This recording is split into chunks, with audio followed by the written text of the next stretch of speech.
Bonjour tout le monde. Comment ça va? Oui? Vous êtes bien animés? Ça va? Excellent. Donc, je vous présente une conférence, en fait, une petite partie. Maîtrisez-vous les 8 éléments clés d'un gestionnaire efficace?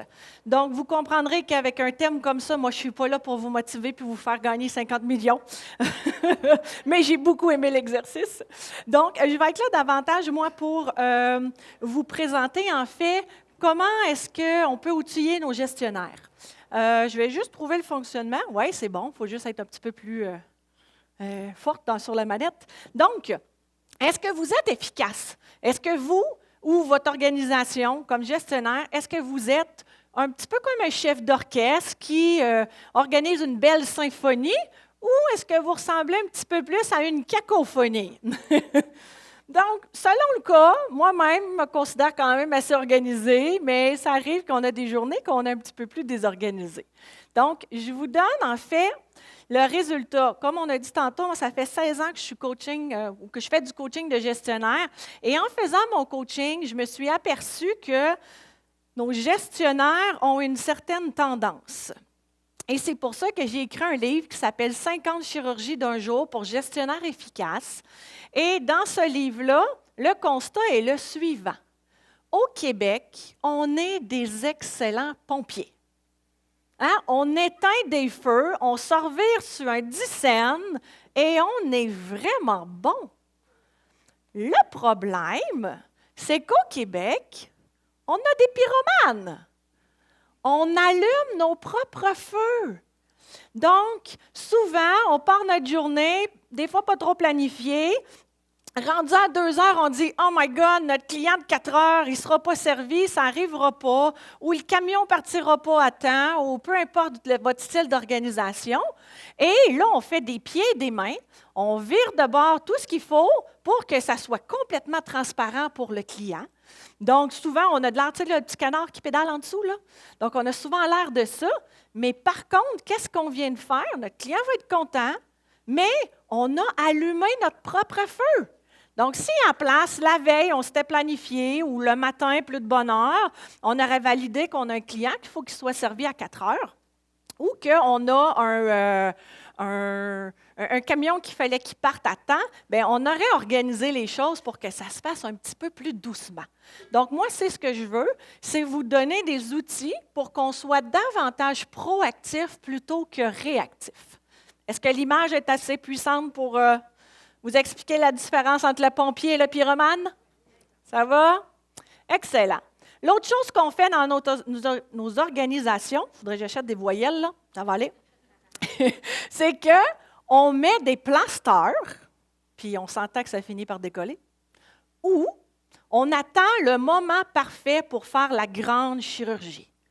Quand le système informatique sera en place, quand on aura l'argent, quand on aura les employés, quand la direction.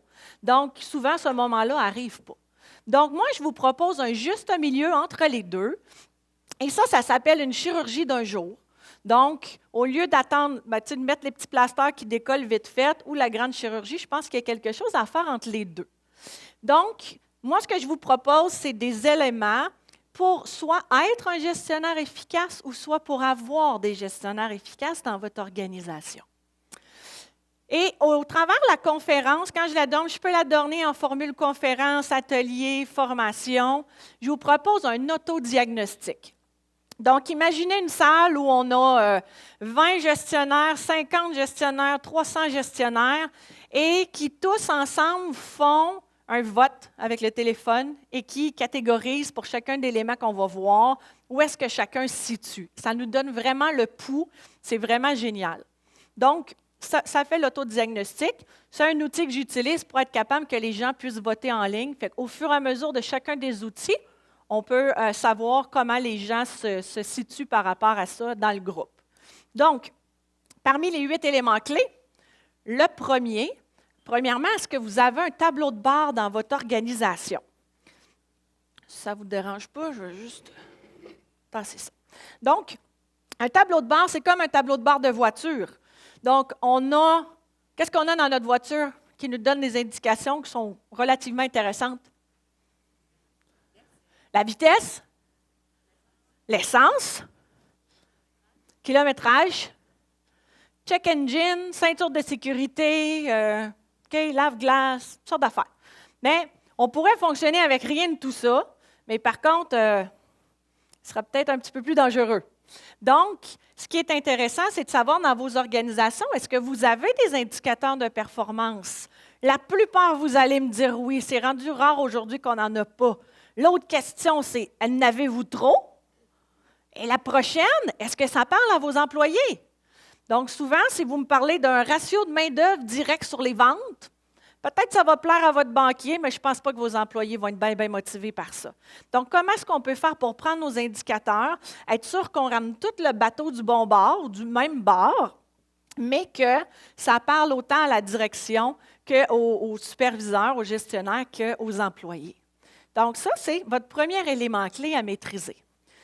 Le deuxième, c'est votre gestion des priorités. Est-ce que c'est vous qui gérez vos priorités ou est-ce que c'est vos priorités qui vous gèrent? Peut-être la réponse serait différente d'une heure à l'autre dans la journée. Donc, on donne des trucs pour savoir comment faire pour gérer nos priorités. Troisième élément clé, les ressources humaines. Et c'est même un élément fortement conseillé par les temps qui courent. Donc, dans les ressources humaines, on voit différents aspects. Le premier, comment faire des annonces sexy. Si vous cherchez un comptable, puis que dans votre annonce, ce que vous mettez, c'est que c'est quoi un comptable va faire chez vous. Je ne pense pas que ce soit bien différent un comptable chez vous ou chez le voisin, là, hein? Je pense qu'un comptable sait c'est quoi qu'il y a à faire. Mais c'est quoi qui est différent chez vous? C'est quoi qui est sexy? C'est-tu un club social qui a vraiment de l'entrain et qui est intéressant? C'est-tu une participation sur le comité de direction? Y a-t-il un programme de boni? Y a-t-il du travail à domicile ou du temps flexible? C'est quoi qui vous démarque dans votre organisation? Puis si vous me dites rien, bien, on va travailler sur d'autres choses.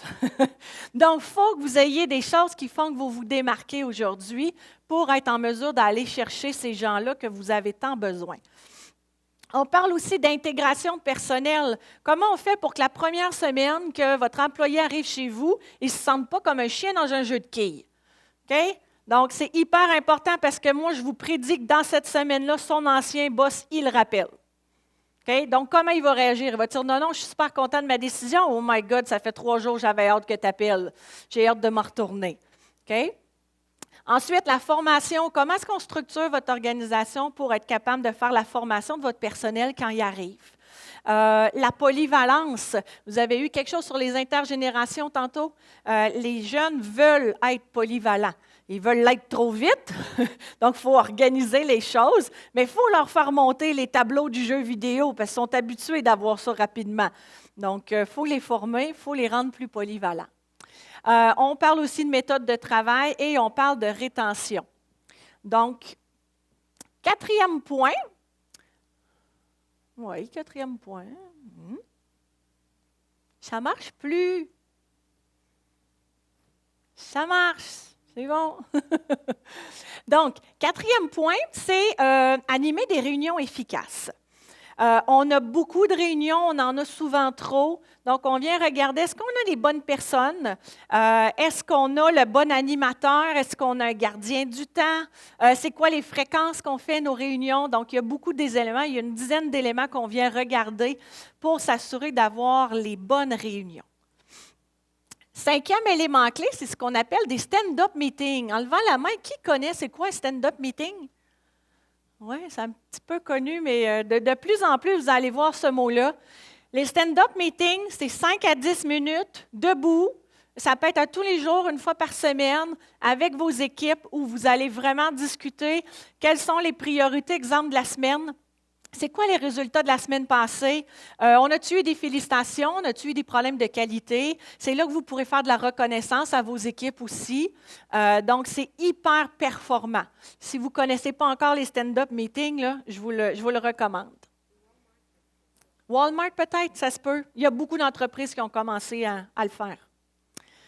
Notre sixième élément clé, c'est comment gérer nos goulots d'opération. Beaucoup de personnes ne savent même pas encore c'est quoi un goulot.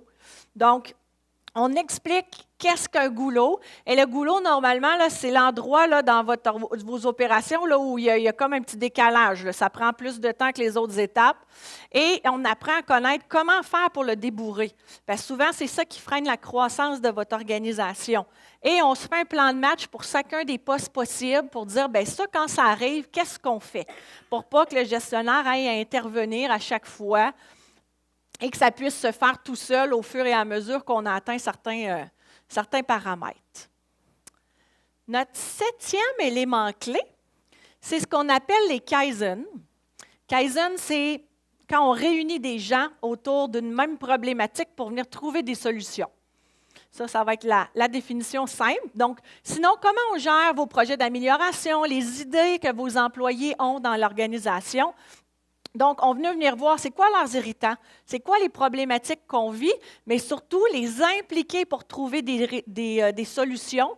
Comme ça, on va garder nos gens motivés, puis on va avoir des résultats. Donc, tout le monde est gagnant quand on vient gérer ces idées-là. Et les gens aujourd'hui, oui, il y a la paye qui est intéressant, mais de se sentir impliqué, c'est hyper important. Et ça, c'est une belle façon d'y arriver. Et ça travaille encore sur votre rétention de personnel quand vous pouvez vous démarquer avec ça. Donc, le 8e élément clé, le dernier et non le moindre, c'est la reconnaissance. Donc, au niveau de la reconnaissance, il y en a 5 types que j'ai élaborés, dont la reconnaissance éclair, qui est la reconnaissance la plus appréciée des gens.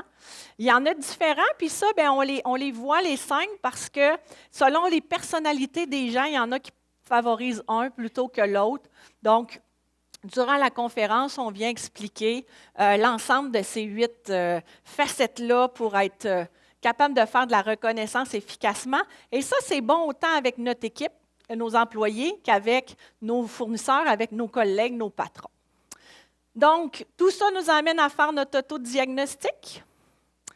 Je vous rappelle que nos superviseurs sont des pyromanes. Alors, comment est-ce qu'on peut faire pour les aider, les outiller? J'ai un livre, comme je vous ai dit, 50 chirurgies d'un jour.